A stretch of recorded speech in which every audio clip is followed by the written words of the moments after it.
नमस्कार मित्रांनो, गट क ची जाहिरात आलेली आहे आणि यात सर्वात महत्त्वाचं पद तलाठी, जे तुमच्या आवडीचं पद आहे ते सुद्धा आलं आहे. तर यावर आज आपण चर्चा करणार आहोत. या व्हिडिओमध्ये तुम्हाला कसं प्लॅनिंग करता येईल, जे तलाठीचे विद्यार्थी आहेत, सरळ सेवा करणारे विद्यार्थी आहेत, जे MPSC पॅटर्नमध्ये शिफ्ट होत आहेत, त्यांना कशा पद्धतीने पुढच्या या 3 आणि 4 महिन्यांमध्ये कशा पद्धतीने अभ्यासाचं नियोजन करता येईल याबद्दल आज आपण चर्चा करणार आहोत. आणि थोडी जी काही एक्स्ट्रा माहिती आहे, जे विद्यार्थी नवीन आहेत त्यांना आपण या माध्यमातून माहिती देणार आहोत. सिलेबस डिस्कस करणार आहोत. काही जे पुस्तकं आहेत जे महत्त्वाचे आहेत तुमच्यासाठी, तर ते सुद्धा या व्हिडिओमध्ये तुम्हाला बघायला मिळतील आणि एक पूर्ण फुल प्लॅन तुम्हाला इथे देण्यात येईल. त्याच्यामुळे हा व्हिडिओ शेवटपर्यंत बघा, तुम्हाला नक्कीच या व्हिडिओमधून फायदा होणार. मी रोहित काटकर, मी राज्यसेवा दिलेली आहे भरपूर वेळा, त्यामुळे जो काही एक्सपिरियन्स आहे मला MPSCबद्दल, तर तो तुमच्यासोबत मी शेअर करणार आहे. तर बघूयात आपण. आता ही जाहिरात तुम्हाला जर दिसते आहे, गट क ची जाहिरात, याचा जो जाहिरात क्रमांक असतो तो तुम्ही लक्षात ठेवा. येणाऱ्या काळामध्ये जेव्हा निकाल वगैरे लागतात तेव्हा तो जाहिरात क्रमांकावरच तुमचे निकाल लागत असतात. तर हा जाहिरात क्रमांक जर बघितला आपण, तो आहे 017/2026. हा तुमच्या जाहिरातीचा जाहिरात क्रमांक आहे. कधी जाहिरात प्रकाशित झाली होती ते दिलेलं असतं बघा, 25 जून 2026ला. आणि आता जे शुद्धीपत्रक आलेले ते 22 जुलैला आलेले. शुद्धीपत्रक म्हणजे आयोग काय करतो, वेळोवेळी जागा वाढवत असतो. आणि तुम्हाला माहिती आहे आयोगाचाच एक नियम आहे की रिझल्ट लागेपर्यंत आयोग जसे जसे शासनाकडून मागणीपत्र येतात त्या पद्धतीने जागा वाढवत राहतो. म्हणजे आता ज्या काही जागा दिसत आहेत तुम्हाला, त्याच्यामध्ये सुद्धा भविष्यात वाढ होणार आहे. म्हणजे या 2-3 महिन्यात तुम्हाला दिसेल की ही जाहिरात 6,500च्या वर जाणार आहे. ठीक आहे, 100% आपण याला मिनी भरती असं म्हणू शकतो. जे शासनाने ठरवलेलं आहे की आम्हाला मोठ्या प्रमाणात भरती करायची, त्यातली ही मिनी भरती आपण असं म्हणू शकतो. आणि भरपूर विद्यार्थी हे फॉर्म भरणार आहेत. ठीक आहे, तर ही जाहिरात आहे. तर तुम्हाला माहिती आहे सध्या जो वाद चालू होता ऑफलाईन आणि ऑनलाईनचा, त्यामध्ये आपला विजय झालेला आहे. आपली ही जी एक्झाम आहे ती ऑफलाईन पद्धतीनेच होणार आहे. आणि ऑगस्ट 2027मध्ये जो निर्णय होणार आहे CBTचा, तोही आपण नंतर विचार करू त्याच्यावर की तो ऑफलाईनच व्हावा, अशीच आपली इच्छा असणार आहे. तर बघूयात ते भविष्यात काय होतं. तत्पूर्वी आपण ही जाहिरात डिस्कस करू की हे जे शुद्धीपत्रक आलेले आहे ते कशा पद्धतीने. तर बघा, सर्वात महत्त्वाचं पद ग्राम महसूल अधिकारी तलाठी, 1539 जागा आहेत. सर्वात मोठा चान्स आणि गोल्डन अपॉर्च्युनिटी तुम्ही म्हणू शकतात की तुम्ही जर ही एक्झाम काढली तर तुम्हाला जे काही पुढचं भविष्य आहे तुमचं ते तुम्ही सिक्युअर करू शकतात. आणि या जाहिरातीमध्ये ज्या तलाठीच्या जागा आलेल्या आहेत त्यानंतर मग 4-5 वर्ष येणार नाही आहेत, एवढंही तुम्ही लक्षात ठेवा. त्याच्यामुळे हा चान्स आहे तुम्हाला ही एक्झाम क्रॅक करण्याचा. आता हे ज्या काही जागा दिलेल्या आहेत याचं जे काही कॅटेगरीचं क्लासिफिकेशन आहे, पुढे समांतर आरक्षण वगैरे, ते नंतर आयोग वेगळ्या PDF मध्ये देणार आहे. सध्या हे फक्त शुद्धीपत्रक आहे. याला तुम्हाला माहिती आहे एनी डिग्री लागते. तुमचं ग्रॅज्युएशन कशातही जरी असलं, कोणत्याही शाखेतील पदवी असली तुमच्याकडे, तरी तुम्ही अप्लाय करू शकतात. ठीक आहे. नंतर बघा, बाकीचे पदं एवढे महत्त्वाचे नाही आहेत, पण तरी तुम्ही बघू शकतात की जे जे पदं एनी ग्रॅज्युएशनला ॲप्लिकेबल आहे ते तुम्ही अप्लाय करू शकतात. बघा इथं कोणत्याही शाखेतील पदवी, कोणत्याही शाखेतील पदवी. ठीक आहे, या पद्धतीने वरिष्ठ अभिलेखापाल किंवा सहाय्यक अधीक्षक गट क, अशा पद्धतीचे पदं नंतरही भविष्यात ॲड होणारच आहेत. इथे लिपिक टंकलेखक जे आहे त्याला पण कोणत्याही शाखेतील पदवी लागते, पण त्याला टायपिंग लागते. तर या गोष्टी तुम्हाला माहीतच आहेत. तर टोटल 3088 हे शुद्धीपत्रक आयोगाने काढलेले. म्हणजे आधीच्या ज्या जागा होत्यात त्या जर आपण बघितलं, 2619 प्लस आताच्या ह्या जागा, म्हणजे आता टोटल आपले जे काही पदसंख्या झालेली आहे सध्या या जाहिरातीमध्ये 5707 जागा. आत्तापर्यंत इतिहासामध्ये आयोगाची ही 2 नंबरची आपण म्हणू शकतो जाहिरात आहे, कारण की एक वेळेस गटकनेच 7000 जागांची जाहिरात काढलेली होती. ठीक आहे, त्या पद्धतीने हे पण जाहिरात याच्यातल्या पण जागा वाढणार आहेत. त्याच्यामुळे तुम्ही अभ्यास चालू ठेवा. फार महत्त्वाचे पदं याच्यामध्ये आहेत. ठीक आहे, तुम्हाला फॉर्म भरण्याची जी लास्ट तारीख असणार आहे ती 5 ऑगस्ट आहे. 5 ऑगस्टपर्यंत तुम्ही फॉर्म भरू शकतात. आणि जी काही परीक्षा शुल्क आहे ते 8 ऑगस्टपर्यंत भरू शकतात. पण तुम्ही तारीख लक्षात ठेवा, 5 ऑगस्ट. ठीक आहे, तर हे झालं आपलं बेसिक. तर बघा मित्रांनो, आता आपल्याला सिलेबस बघायचं आहे की नेमकं पॅटर्न काय आहे. आता जे मुलं शिफ्ट होत आहेत इकडे सरळ सेवेमधून, तर तुम्हाला माहिती आहे की सरळ सेवेमध्ये जे काही पॅटर्न असायचं तुमचं, त्यामध्ये फॅक्च्युअल प्रश्न जास्त होते. ठीक आहे, फॅक्च्युअल प्रश्न जास्त असायचे. आणि फॅक्च्युअल प्रश्न जास्त असल्यामुळे तुमचं पाठांतर पद्धतीचे प्रश्न, किंवा मराठीमध्ये तुम्ही बघितलं असेल तर लेखक, त्यांचे पुस्तकं, अशा पद्धतीचे प्रश्न तिकडे जास्त विचारायचे. किंवा आपलं जर इंग्लिशचा विचार केला तर पॅराजंबल, या टाईपचे प्रश्न तिकडे वेगळ्या पद्धतीचे असायचे. पण इथं तसं नाही आहे. MPSCमध्ये तुम्हाला एक लक्षात ठेवावं लागेल की कन्सेप्ट फार महत्त्वाची असते. कन्सेप्ट आणि मल्टिपल चॉईस क्वेश्चन्स याच्यामध्ये येणार आहे. म्हणजेच एक विधान दिलेलं असणार आहे, त्याच्याखाली परत 2-3 ऑप्शन दिलेले असणार आहे किंवा विधान दिलेलं असणार आहे. मग त्याच्यानंतर तुमचे A, B, C आणि D अशा पद्धतीचं पॅटर्न असतं इथे. असं नाही की एक सिंगल लाईनर 1 लाईनर प्रश्न आला आणि त्याचे उत्तर 4 याच्यामध्ये ते विचारतात. तशा पद्धतीने प्रश्न इथे येणार नाही आहेत. तुम्हाला आधी एक प्रश्न येईल, त्याच्यामध्ये परत मल्टिपल चॉईस येणार आणि मग नंतर तुम्हाला प्रश्नांचं उत्तर. म्हणजे बेसिकली हे कन्सेप्च्युअल प्रश्न इथे असणार आहेत. पण हे सोपं कशामुळे? कारण की जर तुम्हाला एकदा कन्सेप्ट कळाली वेगवेगळ्या विषयांची तर तुम्हाला हे सोपं जाणार आहे. ठीक आहे. आणि आयोगाचा जो दर्जा असणार आहे यावेळेस पेपरचा थोडा काठिण्य पातळी कमीच असणार आहे. कारण की आयोगाला सुद्धा माहिती आहे की जे सरळ सेवेचे विद्यार्थी आहेत ते इथे येत आहेत, त्याच्यामुळे त्यांचासुद्धा विचार केला जाईल. त्यामुळे पेपर हा इझीच येणार आहे. ठीक आहे. फक्त तुम्ही कसं या मधल्या काळामध्ये प्लॅनिंग करतात, अभ्यासाचं नियोजन करतात, यावर तुमचा रिझल्ट असणार आहे. फक्त एक लक्षात ठेवा की कन्सेप्च्युअल प्रश्न इथे असणार आहे. आणि इथे महत्त्व कशाचं असतं तर PYQचं महत्त्व असतं. प्रिव्हियस इयर क्वेश्चन्स पेपर, मागच्या वर्षीच्या प्रश्नपत्रिका आहेत त्या तुम्हाला चाळाव्या लागतात. मेन्सचे पेपरसुद्धा तुम्ही आता बघू शकतात. ते मी पुढे प्लॅनिंगमध्ये सांगतोच की सध्या तुम्ही मेन्स करायला हवी की प्री करायला हवी, कारण की नंतर तुम्हाला माहिती आहे मेन्ससाठी 2च महिन्यांचा कालावधी आहे. ठीक आहे. आता एक बेसिकली तुम्हाला एक सांगतो की ज्या तारखा आहेत त्या महत्त्वाच्या आहेत तुमच्यासाठी. एक आहे आपली 25 ऑक्टोंबर, इथे तुमची प्री होणार आहे. त्यानंतर 27 डिसेंबर इथे तुमची मेन्स होणार आहे. आता सध्या तरी आपण हीच तारीख पकडूयात, कारण की माझा एक असा अंदाज आहे, जर 25 ऑक्टोंबरला पेपर होत असेल त्यानंतर आन्सर की 2-3 दिवसानंतर येणार आणि मधला जो काही काळ असणार आहे 15 ते 20 दिवस, म्हणजे 20 दिवसानंतर आयोग काय करेल, रिझल्ट लावेल. सध्याच्या त्यांच्या गतिमान कारभारामुळे आपण असं म्हणू शकतो की 20 दिवसात ते रिझल्ट लावतील.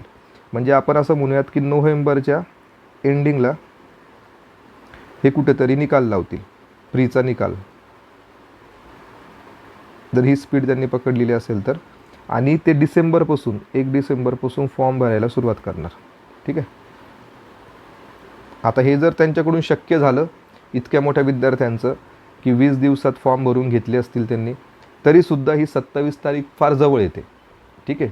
कारण की इतका कालावधी विद्यार्थ्यांना मिळाला पाहिजे. त्याच्यात पण सुद्धा मुलांना ऑब्जेक्शन घ्यायचे आहेत.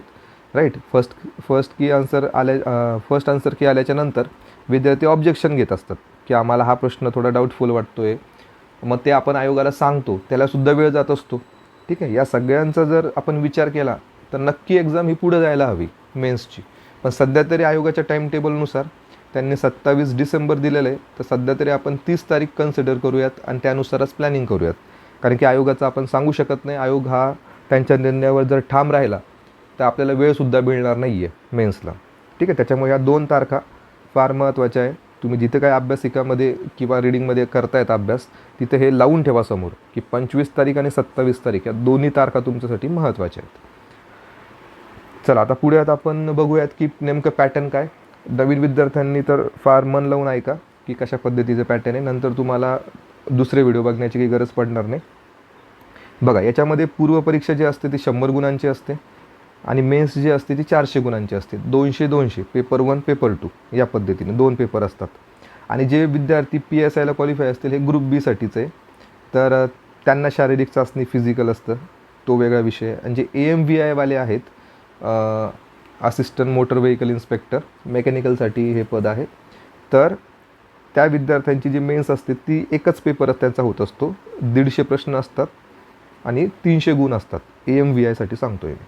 ठीक आहे. आता आपण बघूयात की प्रीचा सिलेबस काय आहे. तर तुम्हाला माहिती आहे की दर्जा जो आहे तो पदवीचा दर्जा आहे, एवढं लक्षात ठेवा. पदवीचा दर्जा असतो. 100 प्रश्न, 100 गुण, 1 तासाचा वेळ असतो. म्हणजे 60 मिनिटामध्ये तुम्हाला 100 प्रश्न अटेम्प्ट करायचे. आणि हाच एक सर्वात मोठा टास्क आहे ग्रुप Cसाठी. ठीक आहे. टाईम मॅनेजमेंट फार महत्त्वाचं असतं ग्रुप C जर तुम्हाला पास करायची असेल तर. आणि पुढे मी सब्जेक्ट पण सांगणार आहे कोणते महत्त्वाचे सब्जेक्ट आहे. आणि याच्यामध्ये निगेटिव्ह मार्किंग असते. बघा, निगेटिव्ह मार्किंग असते. किती असते ती? 1/4 असते. म्हणजे 4 प्रश्न जर चुकले तुमचे तर 1 मार्क तुमचा मायनस होणार. या पद्धतीचं असतं 1/4. आणि मेन्सला सुद्धा हीच निगेटिव्ह मार्किंग असते. 1/4च निगेटिव्ह मार्किंग असते मेन्स पेपरला सुद्धा. ठीक आहे, तर या गोष्टी लक्षात ठेवा. आता आपण 1 बाय 1 सिलेबस बघूयात. तर तुम्हाला माहिती आहे याचं 2 डिव्हिजन असतात सिलेबसचे. एक GSचा प्रश्न असतात, ठीक आहे, आणि एक असतात आपले मॅथ आणि रिझनिंग. ठीक आहे, तर असे 2 भाग पडलेले आहेत पेपरचे. यामध्ये 80 प्रश्न विचारले जातात आणि यामध्ये 20 प्रश्न विचारले जातात. ठीक आहे, हे झालं प्रीचं. हा प्रीचा पॅटर्न आहे. ठीक आहे, मेन्समध्ये जर आपण विचार केला तर पेपर 1 आणि पेपर 2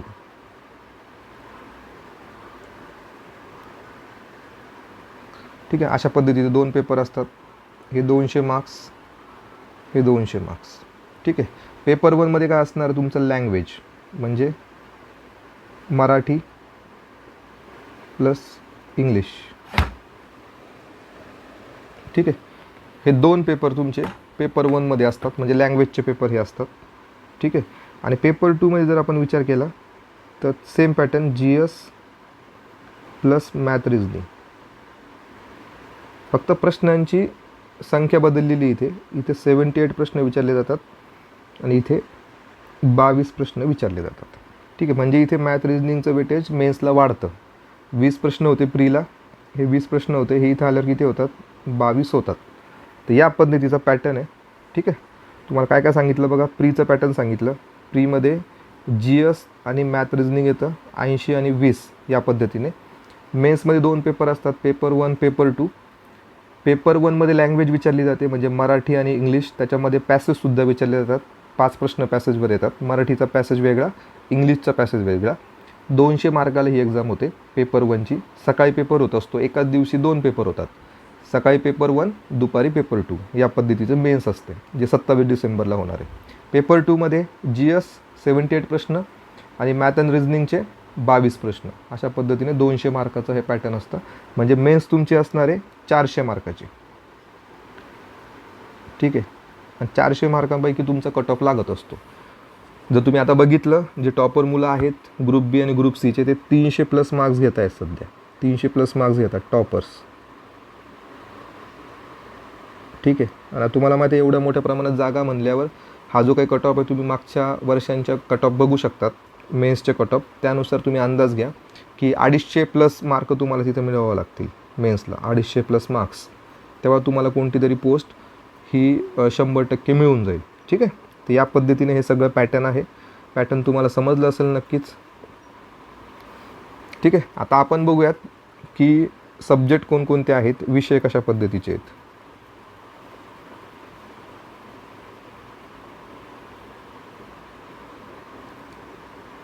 आता विषय नीट समजून घ्या. आता आपण सध्या बोलतोय GS बद्दल. ठीक आहे, जनरल स्टडीजबद्दल. तर फर्स्ट जो सब्जेक्ट आहे तो आहे इतिहास. ठीक आहे, इतिहासामध्ये आयोगाने काय दिलं आहे, आधुनिक भारताचा विशेषतः महाराष्ट्राचा इतिहास. म्हणजेच आयोगाला म्हणायचं काय आहे, मॉडर्न हिस्ट्री. ठीक आहे, आणि समोर काय दिलं आहे आयोगाने, महाराष्ट्राच्या संदर्भात. ठीक आहे, हा सिलेबस आहे इतिहासाचा. राईट, किती प्रश्न येतात ते मी तुम्हाला पुढे सांगतोच. पण इतिहासामध्ये फक्त मॉडर्न हिस्ट्री तुम्हाला विचारली जाणार. ठीक आहे, एवढं लक्षात ठेवा. प्राचीन नाही, मध्ययुगीन नाही, बाकी कोणताच विषय नाही. स्वातंत्र्यानंतरचा जो भारत आहे तो सुद्धा तुम्हाला जास्त विचारला जाणार नाही, फक्त मॉडर्न हिस्ट्री. ठीक आहे, तो पण तुम्हाला एक कालावधी सांगून देतो.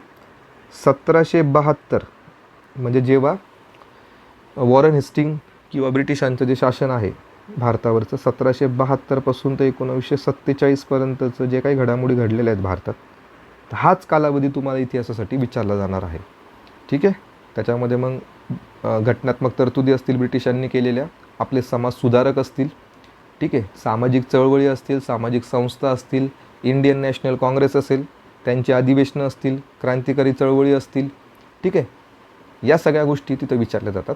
आणि PYQवरून तुम्हाला अंदाज येऊन जाईल की इतिहासाची काठिण्य पातळी कोणत्या पद्धतीने विचारली जाते. इथे या पद्धतीचे प्रश्न नाही येणार जसे सरळ सेवेला येतात की ही लढाई झाली होती, याच्यामध्ये कोण राजे होते किंवा कोण जिंकलं होतं, किंवा फॅक्च्युअल डेटा, कोणतं तरी वर्ष विचारलं जाणार. असं रँडमली काही विचारणार नाही तुम्हाला. कन्सेप्च्युअल प्रश्न येतात. पुढे भूगोल आहे. भूगोल हे कम्पॅरेटिव्हली सोपं राहतं किंवा MPSCमध्ये. तर बघा इथे आपण सिलेबस बघू भूगोलाचं काय. महाराष्ट्राच्या भूगोलाच्या विशेष अभ्यासासह महाराष्ट्राचा भूगोल जास्त पद्धतीने विचारला जाणार. पृथ्वी, जगातील विभाग, हवामान, अक्षांश आणि रेखांश, महाराष्ट्रातील जमिनींचे प्रकार, पर्जन्यमान, प्रमुख पिके, शहरं, नद्या, उद्योगधंदे. दिसायला भरपूर दिसत आहेत टॉपिक, पण तुम्ही ते एकदा जर वाचायला लागलात या गोष्टी तर तुमचे फार लवकर हा विषय जो आहे तो कवर होऊन जाईल. तर भूगोल हा कम्पॅरेटिव्हली इझी राहतो, फक्त पुस्तकं आणि चांगलं गायडन्स हे महत्त्वाचं आहे, राईट. आणि थोडं पाठांतरसुद्धा यामध्ये असतं. त्याच्यामध्ये डिफिकल्ट पार्ट कोणता जातो विद्यार्थ्यांना, जो काही आपला महाराष्ट्र आहे. तर महाराष्ट्रामधल्या ज्या नद्या आहेत, नद्या, त्यानंतर डोंगर, खाड्या, घाट, ठीक आहे. नद्यामध्ये उपनद्या वगैरे सगळे येतात, ठीक आहे. त्याच्यानंतर आपलं खनिज संपत्ती, ठीक आहे. वनांचे प्रकार,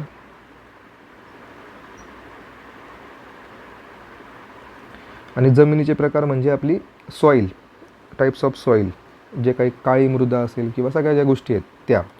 तर ह्या ज्या गोष्टी थोड्या फॅक्च्युअल असतात, यांचं पाठांतर करावं लागतं, की उतरत्या क्रमाने, चढत्या क्रमाने, उत्तरेकडून दक्षिणेकडे, अशा पद्धतीचे प्रश्न जास्त आयोग विचारतो, ठीक आहे. तर या पद्धतीने तुम्हाला अभ्यास करावा लागेल. थोडा फॅक्च्युअल डेटा आहे आणि थोडं इंडियाचं सुद्धा विचारलं जातं. कधी कधी नर्मदा नदी, तिकडे सिंधू नदी, ब्रह्मपुत्रा नद्या, गंगा नदी, त्यांचे जे खोरे आहेत वरचे, हिमालयावर प्रश्न विचारला जातो. हिमालयातले जे डोंगर आहेत, तिकडचे जे काही खिंडी आहेत त्या तिथं विचारल्या जातात, ठीक आहे. पुढे अर्थव्यवस्था. तुम्हाला माहितीच आहे, माझी जी काही बॅच होती GS4ची राज्यसेवेसाठी, त्यामध्ये मी इकॉनॉमिक्स हे सगळं चांगल्या पद्धतीने शिकवलेलं आहे. तर इकॉनॉमिक्समध्ये मी तुम्हाला चांगल्या पद्धतीने सांगू शकतो की नेमकं तुम्हाला काय करायचं. तर करताना तुम्हाला 2 बुक्स किंवा 1 बुक रेफर करावं लागेल, जे फार महत्त्वाचं आहे. आणि फक्त बुक्स रेफर करून चालणार नाही इकॉनॉमिक्समध्ये. तुम्हाला इथे 2 गोष्टी फार महत्त्वाच्या आहेत. एक आहे बजेट. बजेट हे दोघांचंही, महाराष्ट्राचं सुद्धा आणि इंडियाचं सुद्धा,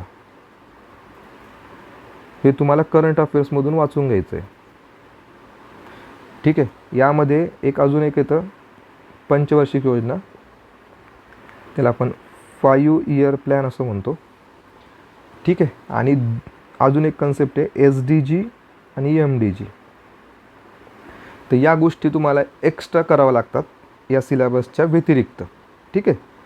बजेट, 5 इयर प्लॅन, SDG आणि MDG. सिलेबसमध्ये काय दिलेलं आहे ते बघूयात. भारतीय अर्थव्यवस्था, राष्ट्रीय उत्पन्न म्हणजे नॅशनल इन्कम, याच्या डेफिनेशन्स विचारले जातात. शेती, उद्योग, परकीय व्यापाराचे जे धोरणं आहेत भारताचे ते विचारले जातात. बँकिंगमध्ये RBIचं मॉनिटरी पॉलिसी, ठीक आहे. बँकिंग नियमन कायदा, राईट. बँकांचं राष्ट्रीयकरण कधी कधी झालेलं आहे, त्यांचे नावं, फॅक्च्युअल डेटा, ठीक आहे. त्याच्यात तो विचारला जातो की बँकांचं राष्ट्रीयकरण कधी झालं, कोणकोणत्या त्या बँका होतात, या पद्धतीचे प्रश्न. लोकसंख्यामध्ये तुम्हाला लोकसंख्येची निगडीत जेवढे पण जनगणनेच्या निगडीत कन्सेप्ट आहेत त्या सगळ्या विचारल्या जातात. जसं की लिंग गुणोत्तर, बाललिंग गुणोत्तर, ठीक आहे. लोकसंख्या संक्रमण सिद्धांत, लोकसंख्या लाभांश, या सगळ्या गोष्टी तिथं विचारल्या जातील. आणि इवन जे काही आपलं त्याला आपण हे म्हणतो जनगणना जी म्हणतो भारताची आणि महाराष्ट्राची, त्याबद्दलचे प्रश्न त्याच्यावर तुम्हाला विचारले जातील. घनता विचारलं जातं, लोकसंख्या विचारली जाते, कोणत्या राज्याची लोकसंख्या किती आहे, त्यांचा क्रम विचारला जातो, उतरता क्रम, चढता क्रम, आणि जिल्ह्यांचं सुद्धा विचारलं जातं, ठीक आहे. हा थोडा मोठा भाग आहे, पण त्याचा एक फायदा असा आहे की लोकसंख्या जर तुम्ही केली तर भूगोलमधले प्रश्नसुद्धा तुमचे कव्हर होतात. नंतर महत्त्वाचा टॉपिक आहे दारिद्र्य, त्याला पोवर्टी असं म्हणतो, दारिद्र्य आणि बेरोजगारी. ते यामध्ये काही अशा समित्या आहेत ज्यांनी दारिद्र्य मोजमाप केलेलं आहे, जसं की तेंडुलकर समिती असेल, रंगराजन समिती असतील, ते यांचे आकडे, ठीक आहे, डेटा तुम्हाला तिथं विचारला जाणार, ठीक आहे. PYQवरून तुम्हाला ते समजून जाईल की कशा पद्धतीचे प्रश्न आलेले आहेत. त्यानंतर आहे मुद्रा आणि राजकोषीय नीती, ठीक आहे, फिस्कल पॉलिसी. याबद्दल विचारलं जातं. म्हणजे आपलं सार्वजनिक वित्त, बजेट, जे काही त्याच्या कन्सेप्च्युअल गोष्टी आहेत पुस्तकातल्या, त्या इथे विचारल्या जाणार. आणि नंतरचा टॉपिक आहे शासकीय अर्थव्यवस्था. त्याच्यामध्ये अर्थसंकल्प, लेखा आणि लेखापरीक्षण, ऑडिट वर प्रश्न विचारला जातो. ठीक आहे, अकाउंटिंग आणि ऑडिटवर. तर PYQवरून तुम्हाला ते लक्षात येऊन जाईल. तर अर्थव्यवस्थासुद्धा सोपा टॉपिक आहे. ठीक आहे, फक्त त्या कन्सेप्ट महत्त्वाच्या आहेत. इथंच विद्यार्थी काय करतात की इकॉनॉमिक्स म्हणलं तर आधीच घाबरून जातात, तर त्यामुळे त्यांचं नुकसान होतं. तुम्ही त्या सब्जेक्टला घाबरू नका, एक नवीन सब्जेक्ट म्हणून बघा, तुम्हाला नक्की त्याचा फायदा होईल. पुढे आहे आपलं करंट अफेअर्स, चालू घडामोडी. बघा इथं मेन्शन केलेले त्यांनी जागतिक तसेच महाराष्ट्रासह भारतातील. म्हणजे तुम्हाला सगळंच करायचं आहे बेसिकली. ठीक आहे, तुम्हाला वर्ल्ड पण करायचं आहे, तुम्हाला इंडिया पण करायचं आहे, आणि तुम्हाला महाराष्ट्रसुद्धा करायचं आहे. ठीक आहे, आता हे PYQवरून समजून जाईल जास्त प्रश्न कशावर येतात. अवॉर्ड्स विचारले जातात, स्पोर्ट्सवर प्रश्न येतात. ठीक आहे, राजकीय घडामोडींवर प्रश्न येतात, आंतरराष्ट्रीय जे काही घडामोडी घडतात त्याच्यावर प्रश्न येतात, काही हवामानाच्या निगडीत कुठं सायक्लोन आलं होतं त्याच्यावर प्रश्न येतो. ठीक आहे, कुठं काही युद्ध वगैरे झालेलं असेल तिथं कोणतं ऑपरेशन राबवलं गेलं होतं त्याच्यावर पण प्रश्न येतात. ठीक आहे, तर हा जो काही सब्जेक्ट आहे चालू घडामोडी, हा तुम्हाला मागच्या 1 ते 1.5 वर्षापर्यंतचं चालू घडामोडी इथे विचारलं जातं. जसं सरळ सेवेमध्ये विचारलं जात होतं खूप लेटेस्टवालं, तसं इथे फारलं नाही जात. कधी कधी तर असं पण आढळलेलं आहे की 2-2 वर्षापूर्वीचं करंट अफेअर्स आयोगाने विचारलेलं आहे. म्हणजे हा जो सिलेबसमधला जो पॉईंट आहे हा फार होलाटाईल आहे. चालू घडामोडीवर तुम्हाला काय प्रश्न येतील हे तुम्ही गेस नाही करू शकत. ठीक आहे, त्याच्यामुळं मी बघतो की विद्यार्थी भरपूर टाईम हा याच्यात घालवतात चालू घडामोडी वाचण्यात, पण त्यांना परीक्षेत काही फायदा नाही होत. ठीक आहे, मग त्यापेक्षा तुम्ही बाकीचे सब्जेक्ट चांगले करून ठेवा चालू घडामोडींना करण्यापेक्षा. ठीक आहे, हे पुढे बोलेलच मी त्याच्यावर. नंतर आहे पॉलिटी. बघा इथं आयोगाने काय केलं, फक्त राज्यशास्त्र असं मेन्शन केलेलं आहे. यात काहीच आयोगाने टाकलं नाही की कोणत्या पॉईंट्सवर विचारलं जाईल. त्याच्यामुळे हा पण एक फार मोठा सब्जेक्ट होऊन गेलेला आहे तुमच्यासाठी. आता इथं 2 विद्यार्थी आहेत. काही विद्यार्थी रंजन कोळंबे सरांचं पुस्तक वापरतात आणि काही विद्यार्थी हे लक्ष्मीकांत सरांचं पुस्तक वापरतात. पण बेसिकली या सब्जेक्टसाठी लक्ष्मीकांत बेटर राहील, कारण की तुम्हाला पुढे मेन्ससुद्धा द्यायची आहे आणि मेन्समध्ये सुद्धा राज्यशास्त्र टॉपिक आहे. त्याच्यामध्ये आता यांनी मेन्शन न केल्यामुळे तुम्हाला फार मोठ्या प्रमाणात वाचावं लागणार आहे आणि फार मोठा डेटा लक्षात ठेवावा लागणार आहे. पण हा सोपा सब्जेक्ट आहे, त्याच्यामुळे एवढी अडचण तुम्हाला येणार नाही. नंतर आहे जो की सर्वांना अवघड जातो, जनरल सायन्स, सामान्य विज्ञान. याच्यामध्ये फिजिक्स आहे, केमिस्ट्री आहे, झूलॉजी आहे, बॉटनी आहे आणि हायजिन्स आहे. यासाठी एकच पुस्तक महत्त्वाचं आहे, ते सांगेल मी तुम्हाला पुढे. ते पुस्तक जर तुम्ही चांगल्या पद्धतीने केलं, त्याचा रट्टा जरी मारला तरी तुमचे बऱ्यापैकी प्रश्न सॉल्व होतील सामान्य विज्ञानामध्ये. त्यानंतर आहे अंकगणित आणि बुद्धिमापन चाचणी.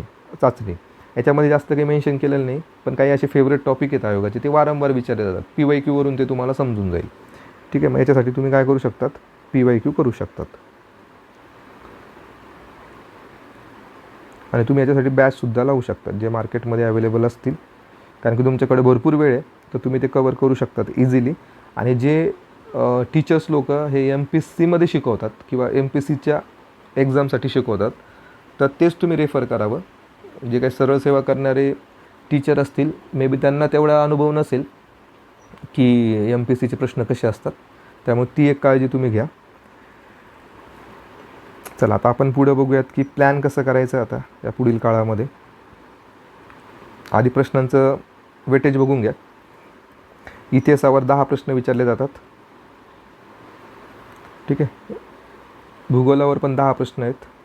अर्थशास्त्र 15, चालू घडामोडी 15, राज्यघटना म्हणजे पॉलिटी 15, सामान्य विज्ञान 15 आणि अंकगणित आणि बुद्धिमत्ता 20 प्रश्न. म्हणजे तुम्हाला इथं काय समजतं आहे की सर्वात जास्त वेटेज हे कुठं दिलेलं आहे आयोगाने, अंकगणित आणि बुद्धिमत्ता. म्हणजे हा डिसाइडिंग फॅक्टर आहे तुमचा. ठीक आहे, ज्या विद्यार्थ्यांचं मॅथ रिजनिंग चांगलं असेल त्यांचा नक्कीच स्कोर चांगला येणार. त्यानंतर जे विद्यार्थी सायन्स बॅकग्राऊंडमधले ते इथे बाजी मारू शकतात सामान्य विज्ञानामध्ये. म्हणजेच 15 आणि 20 हा फार मोठा वेटेज आहे. जे विद्यार्थी सायन्स करणारे आणि त्यांचं मॅथ अँड रिजनिंग चांगलं आहे त्यांना थोडं इथे लीड मिळते. ठीक आहे, पण असं नाही की ते फार लीड घेऊन जाणार, कारण की जे आर्ट्स बॅकग्राऊंडचे मुलं आहेत त्यांनासुद्धा कसा फायदा होणार, कारण की त्यांचं इतिहास आणि भूगोल हे चांगलं असतं. ठीक आहे, आणि अर्थशास्त्रसुद्धा काहींनी घेतलेलं असतं. तर हे जे 3 सब्जेक्ट आहेत हे तुमच्यासाठी बेटर आहे. इथे 10 + 10 + 15 या पद्धतीचे वेटेज आहे. आणि चालू घडामोडी हा मी समजतो की लक फॅक्टर याच्यामध्ये मॅटर करतो, की तुम्ही जे वाचलं आहे ते पेपरमध्ये आलं तरच शक्य आहे. अदरवाईज हा सब्जेक्ट डिफिकल्ट जातो विद्यार्थ्यांना. आणि राज्यघटना हा बऱ्यापैकी सगळ्यांना सोपा जातो. ठीक आहे, हे जे 15 प्रश्न आहेत बऱ्यापैकी सगळ्यांना सोपेच जातात. तर तुम्हाला जर लीड घ्यायची असेल या एक्झाममध्ये, कट ऑफ काढायचा असेल, तर तुम्हाला 2 महत्त्वाचे सब्जेक्ट आहेत, सामान्य विज्ञान आणि आपलं मॅथ आणि रिझनिंग. हे 2 सब्जेक्ट फार महत्त्वाचे. बाकीच्या विषयामध्ये मुलं ॲव्हरेज मार्क घेतात. 100 ते इथं तुम्हाला सांगितलं 100 प्रश्न 100 गुण. आता आपण प्लॅनिंग करूयात की या येणाऱ्या काळात काय काय करता येईल. तर तुम्हाला आधी मी इथे डेट टाकून देतो आपले एक्झाम कधी होणार आहेत. बघा, 25 ऑक्टोबरला आपला एक पेपर आहे. 25 ऑक्टोबर इथे दिसतं आहे. ठीक आहे, काय येतो आपला संडे येतो आहे. ठीक आहे, इथे आपला ग्रुप सीचा प्रीचा पेपर आहे. ठीक आहे, आता इथे प्रॉब्लेम असा झालेला आहे काही विद्यार्थ्यांचे, जे मुलं राज्यसेवा करतात त्यांच्यासाठी सांगतो. 24 तारखेला राज्यसेवेचा पेपर आहे ऑप्शनलचा. ठीक आहे, म्हणजे हा पेपर झाल्याच्या नंतर लगेच दुसऱ्या दिवशी राज्यसेवा अभ्यास करणाऱ्या विद्यार्थ्यांसाठी लगेच 25 तारखेला ग्रुप सीचा पेपर आहे. इथं आयोगाने थोडं गॅप द्यायला हवा होता, पण असो आता. तर आता आपण प्लॅनिंग करूयात. ठीक आहे, आता हा प्लॅन मी देतो आहे तुम्हाला 1 ऑगस्टपासूनचा. ठीक आहे, आज 26 जुलै. तर मधले काही जे दिवस असतील त्याच्यामध्ये तुम्हाला काय करायचं ते सुद्धा सांगतो मी. बघा, आता मधले जे काही दिवस राहणार आहे या जुलै महिन्यातले 3-4 दिवस राहतात. तर यामध्ये तुम्ही काय करू शकतात की PYQचे झेरॉक्स काढून ठेवू शकतात. ठीक आहे, आता झेरॉक्स कोणते काढायचे ते सांगतो.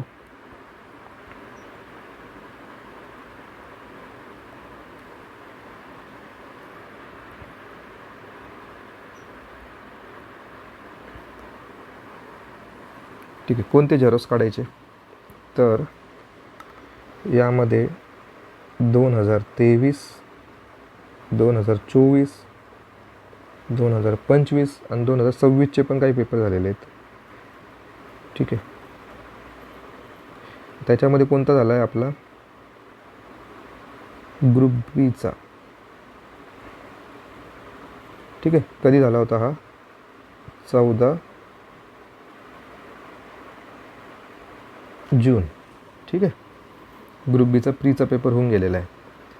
त्यानंतर याच वर्षी अजून 2 पेपर झाले होते, एक 4 तारखेला आणि एक आय थिंक 11 जानेवारीला.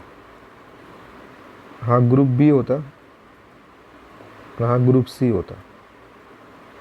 ठीक आहे, नंतर 25मध्ये झालेला पेपर, 24मध्ये झालेला पेपर, 23मध्ये झालेला पेपर. कोणते पेपर काढायचे आहेत आपल्याला, प्रीचे पेपर, प्री PYQ. ठीक आहे, तर यांचे झेरॉक्स तुमच्याकडे असायला हवे. आणि यूट्यूबवर भरपूर टीचर्स लोकांनी हे पेपर एक्सप्लेन केलेले.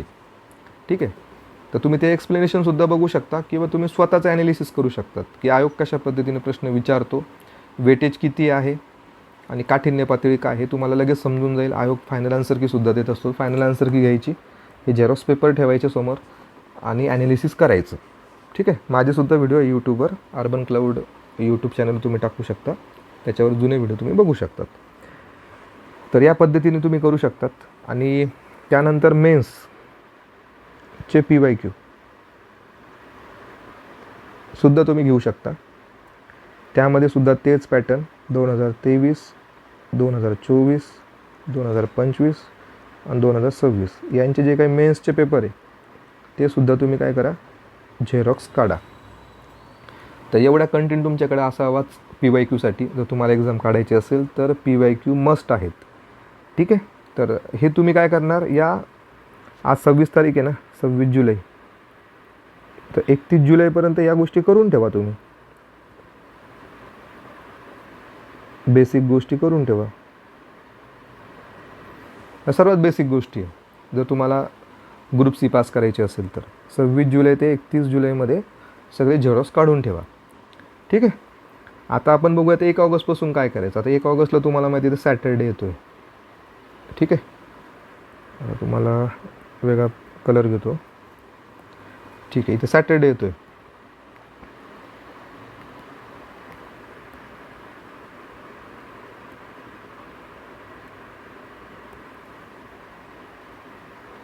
ठीक आहे, तर सॅटर्डे आल्याच्या नंतर 1 तारीख आहे. तर आपण असं प्लॅन करणार आहोत की 1 तारखेपासून आपण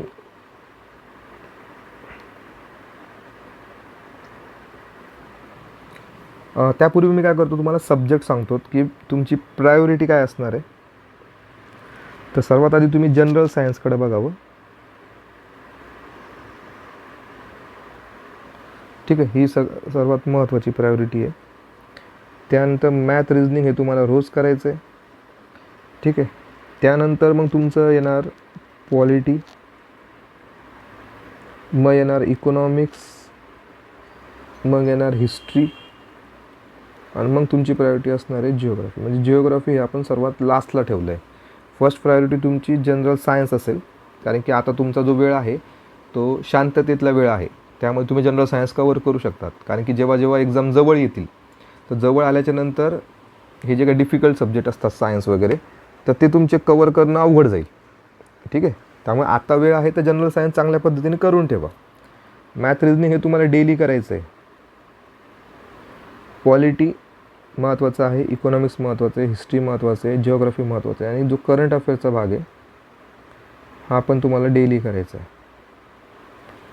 ठीक आहे, हा डेली करणारे कोणकोणते सब्जेक्ट आहे, मॅथ रिजनिंग आणि करंट अफेअर्स. तर मग 1 तारखेपासून तुम्ही काय करू शकतात की एक सब्जेक्ट घ्यायचा. समजा आपण सायन्स घेऊयात. ठीक आहे, 2 तारखेला सायन्स. ठीक आहे, सायन्सच करायचं तुम्हाला हा पूर्ण वीक. ठीक आहे, फ्रायडेपर्यंत तुम्हाला 7 तारखेपर्यंत तुम्हाला सायन्स करायचं. मग सॅटर्डे येतो. सॅटर्डे आल्याच्या नंतर तुम्हाला काय करायचं, सायन्सचे PYQ घ्यायचे,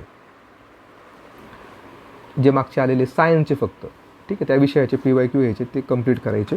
आणि 9 तारखेला काय करायचं, एक टेस्ट द्यायची जी तुमच्याकडे अवेलेबल असेल. ठीक आहे, किंवा मग तुम्ही PYQ घेऊ शकता जुना, तो सॉल्व करू शकता. राईट, झालेला पेपरसुद्धा सॉल्व करता येतो तुम्हाला.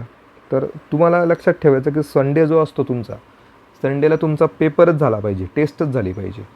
कारण की तुम्हाला टाईम मॅनेजमेंट महत्त्वाचं आहे. 1 तासामध्ये पेपर कवर करणं महत्त्वाचं आहे. तुम्ही ऐकलं असेल विद्यार्थ्यांची प्रतिक्रिया, जेव्हा पेपर होतात तेव्हा विद्यार्थ्यांचं एकच सांगणं असतं की सर टाईम नाही पुरला, सर टाईमचा विषय झाला, मॅथ रिजनिंगच सॉल्व नाही झालं. तर हे सगळे प्रॉब्लेम जर तुम्हाला रोखायचे असतील तर तुम्हाला डे 1पासूनच ज्या दर संडेला टेस्ट दिल्याच पाहिजे. तुम्ही कोणत्याही क्लासेसच्या टेस्ट घ्या, पण टेस्ट द्या, हे फार महत्त्वाचं आहे. टाईम लावून टेस्ट द्या. जितका पेपर कवर होईल तितका होईल. ठीक आहे, मार्काचं तुम्हाला सध्या महत्त्व नाही आहे की मार्क किती पडतात टेस्टमध्ये. फक्त महत्त्व काय, तुमचं टाईम मॅनेजमेंट, त्या 1 तासामध्ये पेपर कवर होतो का, हे महत्त्वाचं आहे. नंतर पुढचा जो वीक चालू होणार तुमचा 10 ऑगस्टपासून, तर तुम्ही पुढचा सब्जेक्ट घेणार जो आहे पॉलिटी. परत इथे पॉलिटी. ठीक आहे, तर PP लिहितो आहे फक्त मी पॉलिटीसाठी. ठीक आहे, मग इथे काय करणार तुम्ही, पॉलिटीचे PYQ. ठीक आहे, आणि इथे टेस्ट परत. म्हणजे ह्या वीकमध्ये, ह्या जो काही पूर्ण वीक आहे तुमचा, ह्या वीकमध्ये तुमचं काय होणार आहे, पॉलिटी होऊन जाणार आहे. किती दिवस देताय तुम्ही, 1 2 3 4 5 5 दिवस तुम्ही फक्त पॉलिटीला देत आहेत. आणि तुम्हाला मी आधीच काय बोललो, डेली काय करायचं तुम्हाला, मॅथ रिजनिंग आणि करंट अफेअर्स हे डेली करायचं आहे तुम्हाला. मॅथ रिजनिंगला 2 तास आणि करंट अफेअर्सला 1 तास, असे 3 तास त्याला तुम्ही दिवसातले अलोकेट करून टाकायचे. आणि बाकीचा जो काही दिवसभरातला वेळ आहे त्याच्यामध्ये तुम्ही जे मी सब्जेक्ट सांगतो आहे त्या पद्धतीने तुम्ही प्लॅनिंग करा. आता पुढचा जो वीक चालू होणार त्याच्यामध्ये तुम्ही इकॉनॉमिक्स घ्या. इकॉनॉमिक्स हा इकॉनॉमिक्सचा. ठीक आहे, हे पूर्ण वीक कशात चाललं तुमचं, इकॉनॉमिक्समध्ये चाललं. ठीक आहे, मग इथे तुम्ही इकॉनॉमिक्सचे काय करा, PYQ घ्या आणि इथे टेस्ट देऊन टाका.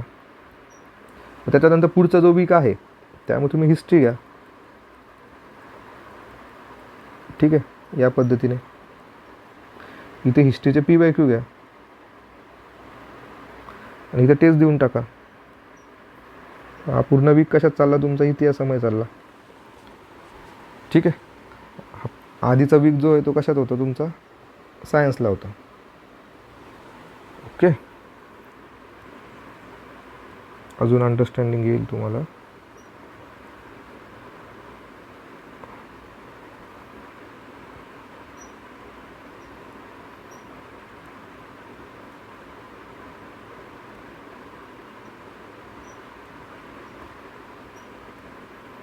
ठीक आहे, या पद्धतीने.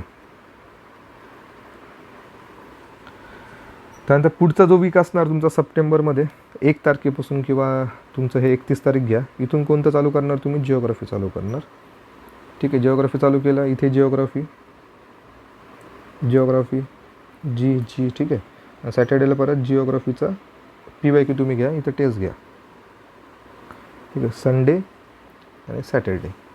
आता बघा तुमचं 4 सप्टेंबरला म्हणजे फ्रायडेला, 4 सप्टेंबरच्या फ्रायडेला तुमचं काय होतं आहे, एक रिव्हिजन होती आहे पूर्ण. म्हणजे कोणती रिव्हिजन, तुमचं सायन्स एकदा वाचून होतं आहे, तुमचं पॉलिटी वाचून होतं आहे, तुमचं इकॉनॉमिक्स वाचून होतं आहे, तुमचं हिस्ट्री वाचून होतं आहे, आणि तुमचं जिओग्राफी वाचून होतं आहे. प्लस तुम्ही डेली काय करताय, करंट अफेअर्स करताय, आणि डेली काय करताय, मॅथ रिजनिंग करताय.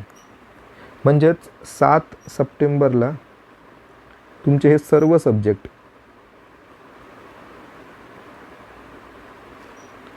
पाहून झालेत.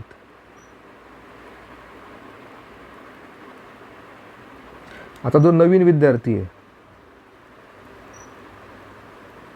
त्याला सुरुवातीला काही समजणार नाही की आपण काय करतोय, पण तुम्ही जो काही टाईम देताय त्या विषयाला, आणि ते पूर्ण वीक तुम्ही त्या विषयासाठी डेडिकेटेड स्टडी करतायत, तर तुम्हाला त्याच्यापैकी 50% तरी काहीतरी समजेल की तुम्ही काय वाचताय.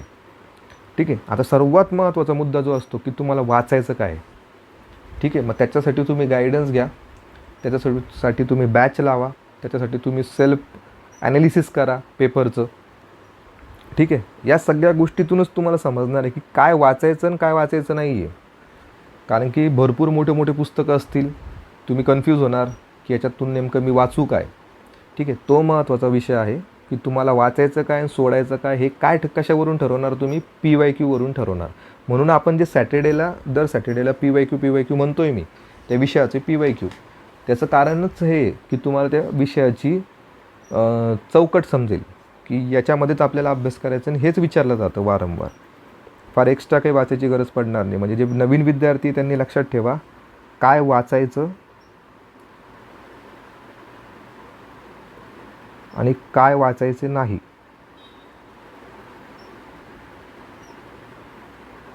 हे सर्वात महत्त्वाचे आहे तुमच्यासाठी. कारण तुम्ही इथे फ्रस्ट्रेट होऊ शकता की नेमकं हे पॅटर्नच नेमकं काय आहे, MPSC हे फार डिफिकल्ट आहे, या पद्धतीचा गैरसमज तुमचा होणार.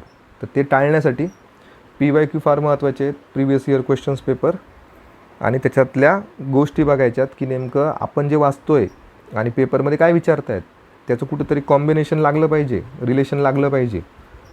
नाही तर पेपरमध्ये काहीतरी वेगळं विचारतायत आणि तुम्ही काहीतरी कोणते वेगळेच पुस्तकं वापरतायत. ठीक आहे. तर हे चालणार नाही. मी व्हिडिओच्या शेवटी तुम्हाला पुस्तकांची लिस्ट देणार आहे, पुस्तकं सांगणार आहे मी कोणत्या सब्जेक्टला कोणते पुस्तकं वापरायचे, त्याच्यामुळे व्हिडिओ बघा शेवटपर्यंत. ठीक आहे. तर हे झालं आपलं फर्स्ट रिव्हिजन असं आपण म्हणूयात, किंवा फर्स्ट रीडिंग झाली. ठीक आहे. या पद्धतीने म्हणजे हा पूर्ण ऑगस्ट महिना तुमचा एक डेडिकेटेड वीकमध्ये चालला आहे. आता इथून 7 सप्टेंबरपासून तुम्हाला काय करायचं, आता तुम्ही 3 दिवस द्या एका सब्जेक्टला. जसं की आता इथे बघा मी सांगतो, आता समजा 7 सप्टेंबर आहे, तर इथून तुम्ही काय करणार, परत तुमचं रीडिंग सुरू होणार, सेकंड राऊंड होणार तुमचं सुरू, सायन्स. ठीक आहे. 3 दिवस तुम्ही सायन्सला देणार, झालं. आणि पुढचे जे 2 दिवस आहेत तर ते तुम्ही देणार पॉलिटीला.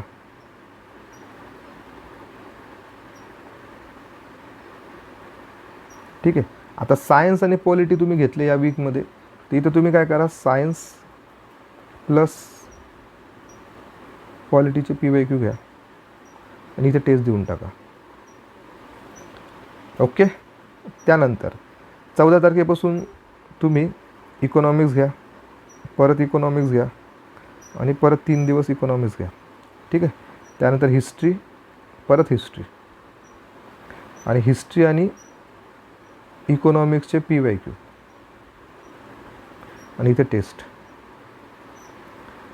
ठीक आहे. आता तुम्हाला जे सब्जेक्ट आवडतात तुम्ही शफल करू शकता. असं काही नाही की मी जे सांगतोय तेच करायला हवं.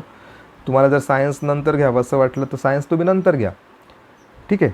फक्त मी एक तुम्हाला अंदाज देतो आहे की या पद्धतीने तुम्ही करू शकता प्लॅनिंग. आणि हे फार इझी वे आहे अभ्यास करण्याची. तुम्हाला दिवसभरातलं टेन्शन येणार नाही. कारण की विद्यार्थी काय करतात, सकाळी वेगळा सब्जेक्ट, दुपारी वेगळा सब्जेक्ट, रात्री वेगळा सब्जेक्ट आणि ते जम्बलिंग करतं त्यांना की नेमकं करायचं काय समजत नाही. आणि एक सब्जेक्ट त्यांचा चांगला प्रॉपर प्रिपेअरच होत नाही. तर लगेच त्यांना दुसरा सब्जेक्ट घ्यावा लागतो दुपारी घेतला की लगेच संध्याकाळी वेगळा. त्याच्यामुळे ते खूप कन्फ्यूज राहतात. तसं न करता तुम्ही असं फॉलो करा. ठीक आहे. आणि तुम्हाला माहिती आहे डेली आपण काय करतो आहे, मॅथ रिजनिंग हे डेली चालूच ठेवतो आहे आणि करंट अफेअर्स हे डेली चालूच ठेवतो आहे. त्याला तर कुठे आपण बंद केलेलं नाही आहे. ठीक आहे. तर पुढचा जो वीक येईल त्यामध्ये तुम्ही काय करू शकता, जिओग्राफी. ठीक आहे. जिओग्राफी घ्या. कोणता सब्जेक्ट राहिला आहे आपला आता, हिस्ट्री, करंट अफेअर्स. हां, तर तिथे तुम्ही करंट अफेअर्स पण घेऊ शकता. करंट अफेअर्स आणि यांचे PYQ बघा. ठीक आहे. इथे टेस्ट देऊन टाका. म्हणजे आता बघा तुम्हाला एक कळतं आहे की 27 किंवा 25 सप्टेंबरला तुमचं सेकंड रीडिंग किंवा रिव्हिजन होती. ठीक आहे. म्हणजे बघा 25 सप्टेंबरला तुमचा कॉन्फिडन्स किती हाय असणार आहे. पेपर कधी तुमचा 25 ऑक्टोंबरला आहे. 25 ऑक्टोंबरला तुमचा पेपर आहे. तर तुम्हाला जर 25 सप्टेंबरला तुमची सेकंड रीडिंग किंवा सेकंड टाईम रिव्हिजन झालेली असणार आहे या सगळ्या सब्जेक्टची, तर तुमचा कॉन्फिडन्स फार मोठा असणार आहे, हाय असणार आहे. तर हा जो काही राहिलेला वेळ आहे मग याच्यामध्ये जो काही 1 महिन्याचा वेळ भेटतो, 1 मंथ, तर यामध्ये तुम्हाला कंपल्सरी काय करायचं आहे, टेस्ट सिरीज लावायचे आहेत. टेस्ट सिरीज फार महत्त्वाचे आहे त्याच्यामध्ये. ठीक आहे. हा 1 महिना मग तुम्ही जे काय झालेला तुमचा अभ्यास आहे, जे काय तुमच्याकडून वाचून झालं असेल, रिव्हिजन झालं असेल, तुम्ही जे काय बॅचेस वगैरे लावले असतील, तर त्या सगळ्यांचं एक ॲनालिसिस करून अभ्यास करून तुम्हाला या 1 महिन्यामध्ये फक्त टेस्ट सिरीज सॉल्व करायचे आहेत. ठीक आहे. आणि या टेस्ट सिरीज फार मस्ट असणार आहे तुमच्यासाठी. इथून मग तुम्ही टेस्ट वगैरे चालू करायचं म्हणजे तुम्ही इथे रिव्हिजन करा. आता तुम्ही याच्यामध्ये कोणतेही सब्जेक्ट घेऊ शकता जे तुमचे वीक वाटत आहेत तुम्हाला, कारण टेस्टवरून तुम्हाला कळणार, त्या प्रत्येक टेस्टवरून तुम्हाला स्वतःचं ॲनालिसिस करता येणार आहे की माझे कोणते सब्जेक्ट वीक आहे, कोणत्या सब्जेक्टमध्ये मला कमी मार्क्स पडत आहेत. तर मग पुढच्या काळामध्ये म्हणजे 28 सप्टेंबरपासून तुम्ही त्याच्यावर काम करू शकतात. त्याच्यावर काम करायचं आणि टेस्ट सिरीज देत राहायची. ठीक आहे. म्हणजे तुम्ही इथे रँडम कुठेतरी समजा सॅटर्डेला एक टेस्ट देऊ शकतात, संडेला टेस्ट देऊ शकतात.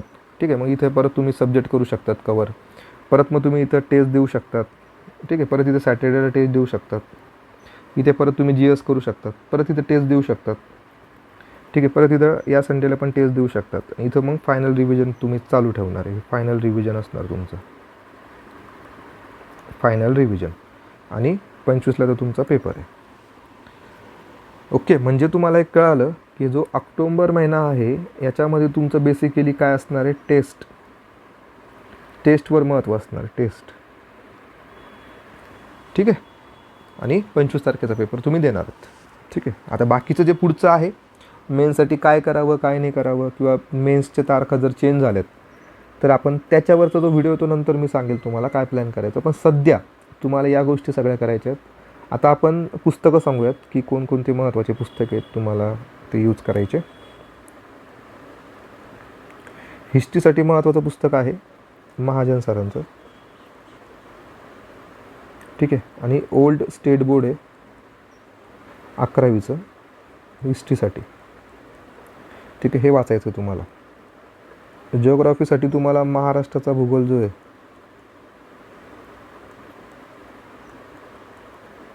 दीपस्तंभचं घ्या तुम्ही पुस्तक.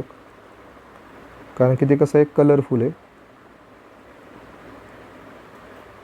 ठीक आहे, हे महत्त्वाचं पुस्तक आहे. किंवा तुम्ही सौदी सरांचं सुद्धा महाराष्ट्राचं भूगोल घेऊ शकता. ओके. त्यानंतर इकॉनॉमिक्स, याच्यामध्ये देसले सरांचं पुस्तक तुम्ही घेऊ शकता. पार्ट 1 मोठं पुस्तक आहे, फार मोठं पुस्तक आहे. किंवा मग कोळंबे सरांचं पुस्तक तुम्ही घेऊ शकता. ठीक आहे. आणि याच्यामध्ये बजेट तुम्हाला कुठून करायचं आहे, जे तुम्ही करंट अफेअर्ससाठी वाचताय समजा, सिम्प्लिफाईड. ठीक आहे. किंवा परिक्रमा, त्यातलं बजेट तुम्ही करा. त्यानंतर पॉलिटी, आता माझं म्हणणं असणार की तुम्ही लक्ष्मीकांतच घ्या, पण ज्यांना फार मोठं वाटत असेल त्यांनी कोळंबे सरांचं पुस्तक घ्या. ठीक आहे. त्यानंतर सायन्ससाठी एकच पुस्तक महत्त्वाचं आहे, सचिन भस्के सरांचं. महत्त्वाचं पुस्तक आहे, हे तुम्ही घेतलंच पाहिजे. त्यानंतर करंट अफेअर्ससाठी इयर बुक येतं किंवा मंथली पण काही मॅगझिन येतात, त्याच्यातलं सिम्प्लिफाईड हे महत्त्वाचं आहे. Simplified book. किंवा जे मंथली वाचतायत त्यांनी परिक्रमा, त्याला यशाची परिक्रमा असं म्हणतो आपण, हे मंथली येतं. ठीक आहे. त्यानंतर मॅथ प्लस रिझनिंग. आता ज्या विद्यार्थ्यांचं मॅथ थोडं आधीपासून चांगलं आहे आणि त्यांना कन्सेप्च्युअल क्लॅरिटी आणि कमी वेळात जर प्रश्न सॉल्व करायचे असेल तर तुम्ही अभिषेक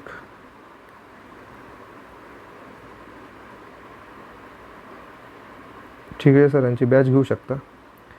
किंवा मग सचिन ढवळे सरांची बॅच घेऊ शकता. ठीक आहे, मॅथ आणि रिझनिंगसाठी. किंवा त्यांचे बुक्स पण आहेत अवेलेबल, तर ते तुम्ही इझिली सॉल्व करू शकतात. किंवा मग तुम्ही यूट्यूबचं पण, जे त्यांचे व्हिडिओ असतात, आता सचिन सरांचे यूट्यूबवरचे व्हिडिओ फ्रीमध्ये आहेत त्यांनी दिलेले, यूट्यूबचे व्हिडिओ तुम्ही बघू शकतात. तर हा सोर्स आहे आपला. आणि या व्यतिरिक्त तुम्ही जास्त काही वाचत नका बसू, जास्त काही नोट्स किंवा एक्स्ट्रा पुस्तकं घेण्याची काही गरज नाही. हेच फार मोठे मोठे पुस्तकं आहेत, हेच तुमचे कवर करा, याच्याच मागे लागा. आता बघा, सचिन भस्के सरांचं जे पुस्तक आहे, यात तुमचं सगळं सायन्स कवर होतं आहे ना, आणि ते तुम्हाला पुस्तक पुढेसुद्धा कामा येणार आहे मेन्सला. पॉलिटीचं पुस्तक जर तुम्ही लक्ष्मीकांत घेतलं असेल तर तुम्हाला ते पुढेसुद्धा कामा येणार आहे मेन्सला, राईट. कोळंबे सरांचं सुद्धा कामा येणार आहे पुढे. देसले सरांचं तुम्हाला पुढेसुद्धा इकॉनॉमिक्स आहे, तिथे कामा येणार आहे. महाराष्ट्राचा भूगोल पुढे पण कामा येणार आहे. महाजन सरांचं जे पुस्तक आहे, समाधान महाजन सरांचं पुस्तक इतिहासाचं, हे फार मोठं पुस्तक आहे आणि सगळं कवर करणार आहे ते तुमचं. ठीक आहे. आणि हे ओल्ड स्टेट बोर्ड आहे 11वीचं, ते अवेलेबल नसेल तरी टेलिग्रामवर तुम्हाला कुठेही त्याची PDF भेटून जाईल. आणि सिम्प्लिफाईड जे त्यांचं आहे, एक तर 3-3 महिन्यानंतर 2-2 महिन्यानंतर सुद्धा त्यांचं येतं एडिशन्स, तर ते पण महत्त्वाचे आहेत. आणि इयर बुक जे आहेत जुनं 2025च्या सगळ्या घडामोडी त्याच्यामध्ये कवर केलेल्या आहेत, त्यासुद्धा तुम्ही सोबत असू द्या. तर एवढं सगळं कंटेंट आहे, तो तुम्हाला करायचं आहे. आणि येणाऱ्या काळात जागा वाढतीलच 100% अजूनसुद्धा. आणि कट ऑफ हा खालीच येणार आहे, त्याच्यामुळे तुम्ही अभ्यास कमी नका करू, कारण की कॉम्पिटिशन फार हाय असणार आहे. आणि नवीन विद्यार्थीसुद्धा येत आहेत तुम्हाला कॉम्पिटिशनसाठी, त्याच्यामुळे चांगल्या पद्धतीने प्लॅनिंग करा. काही अडचणी असतील तर आपलं ऑफिसर्स ड्रीम टेलिग्राम चॅनल आहेच, तिथे तुम्ही सगळं अपडेट घेऊ शकता. आणि येणाऱ्या काळात ज्या काही एक्झाम होणार आहेत सगळ्या, त्याच्यासाठी तुम्हाला ऑल द बेस्ट. आणि व्हिडिओ पूर्ण बघितला असेल तर धन्यवाद. आणि व्हिडिओला लाईक जर केलेलं नसेल तर लाईक करून टाका, तुमच्या मित्रांना शेअर करा आणि चॅनलला सबस्क्राईब करा. थँक्यू.